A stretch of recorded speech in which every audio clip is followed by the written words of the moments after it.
Welcome back, guys, to another video, and today we are going to be predicting the Western Conference in the NBA. Let's go. At number 15, I do have the Portland Trailblazers. This team is absolutely garbage. This is literally the worst team in the NBA. You cannot convince me otherwise.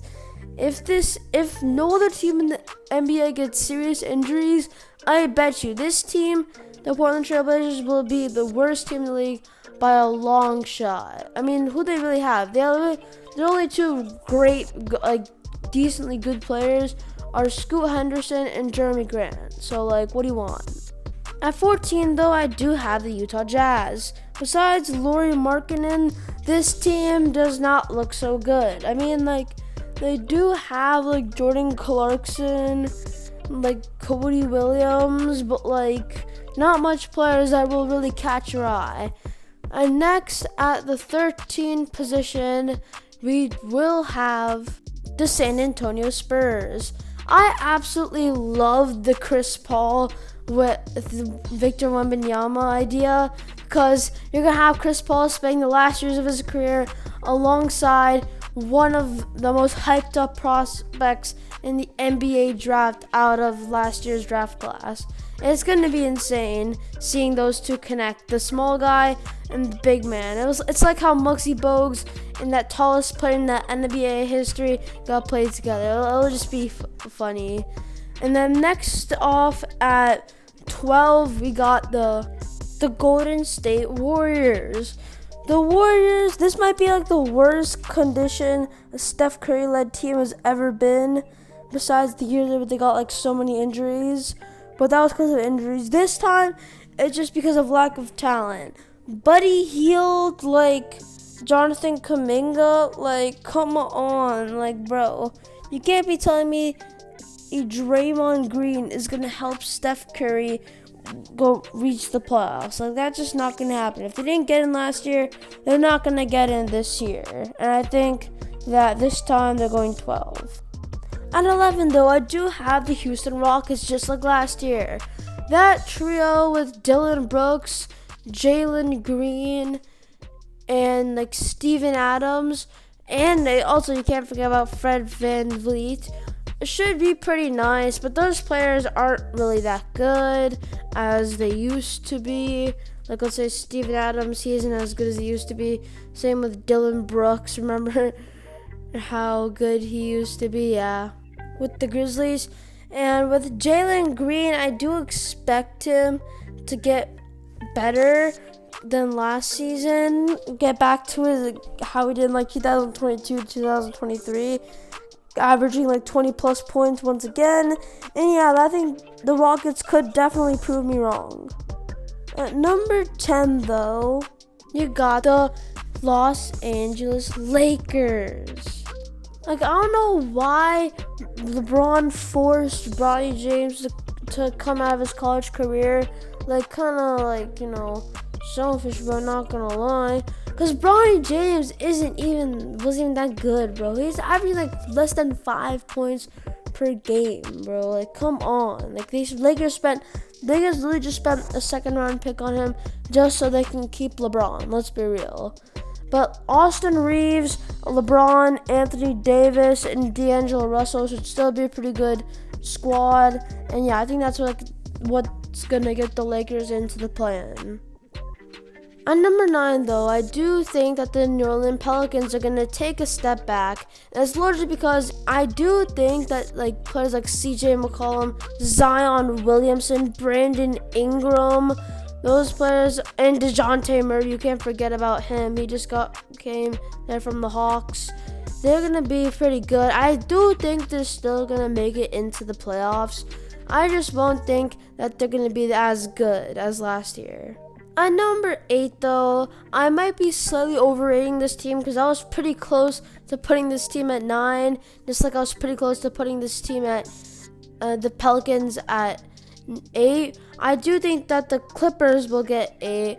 The loss of Russell Westbrook and PG-13 is definitely going to affect them, and I think that they're going to drop a lot of placements due to that specifically. I mean, last year, they literally finished 4th, but they were literally 3 losses away from getting 8th. At 7th, though, I do have the Grizzlies. Now, a healthy John Morant, Jaren Jackson Jr. team is always going to be one that's going to at least make the play-in. But I think if GG Jackson II does pretty well, then they will do a lot better. And as well as Marcus Smart, the new addition there, that will help the Grizzlies propel themselves to number 7 finish, and they will make it past the play-in. Next, though, we do have the Sacramento Kings. I do think they'll have a big jump from last year, and that's mainly because of the DeMar DeRozan addition. Like, man has not had a season where he hasn't averaged 20 points per game since like 2013 with the Raptors. I don't know, but it was like over a decade ago, which is crazy. And I do think they're going to score more points because of that. So that's why I have them finishing 6th and a big improvement. At 5, though, I do have the Phoenix Suns. The Phoenix Suns last year just looked like a total fraudulent team. I mean, like, they made the 6th seed, but then got 4-0'd to the Minnesota Timberwolves. Like, bro, come on. But the question is, will KD, D-Book, and Bradley Beal do better? I think they will. Maybe like by a couple wins. Hopefully this time they'll make it past the first round. And at number 4, I do have the OKC Thunder. Now the reason I have them like this is because they got rid of Josh Giddey. But I do think their team is still pretty good. I mean, like, the signings of players like Alex Caruso will be pretty nice to add to their team. But overall, I just don't think that they're going to be as good as these other top 3 teams this season. Shea and Chet, I do expect their connection to get a lot better this season. At number 3, though, I do think I have the Dallas Mavericks. Now, the Dallas Mavericks just signed Klay Thompson, which I think fits perfectly in this team. It's a way better upgrade than the Warriors. Don't get me wrong, the Warriors are a better fit for Klay Thompson, but in terms of like the team like contention for like playoffs and the NBA Finals, this team just made the NBA Finals. So yeah, I think Klay Thompson fits perfectly. He definitely will help them do a lot better. And PJ Washington, Kyrie Irving, Luka Doncic, I expect them to do really well this season like they normally do. And number 2, though, I do have the Minnesota Timberwolves. Anthony Edwards is an absolute beast, and I do think that he is going to do a lot better this season in terms of like the regular season, of course, than he did last year. Because last year in the regular season, he didn't do as well as he did compared to the playoffs. So playoff Anthony Edwards, it was something else, bro. He was dunking over KD like it was nothing. Like, bro, and if he can do that in the regular season, I do think that the Minnesota Timberwolves can potentially win the NBA Western Conference. But for now, I do think that award's going to the Denver Nuggets. Nikola Jokic is the face of the NBA right now. He is the greatest NBA player right now that's currently playing.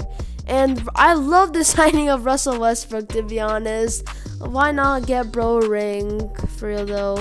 But yeah, I think Jamal Murray, aka the Lakers killer, is going to be pretty good, as well as Aaron Gordon, Michael Porter Jr., which is going to allow them to win the NBA Western Conference and maybe even have the best record in the NBA, competing with the Boston Celtics, that is. But I do expect a lot more in the playoffs out of this team. I do not expect them to get thrashed by the Minnesota Timberwolves like last time in the conference semifinal. But that's all for now. I hope you guys enjoyed today's video about the Western Conference placements and predictions. If you enjoyed, please consider subscribing. It's free to option. You can always unsubscribe later. Have a great day.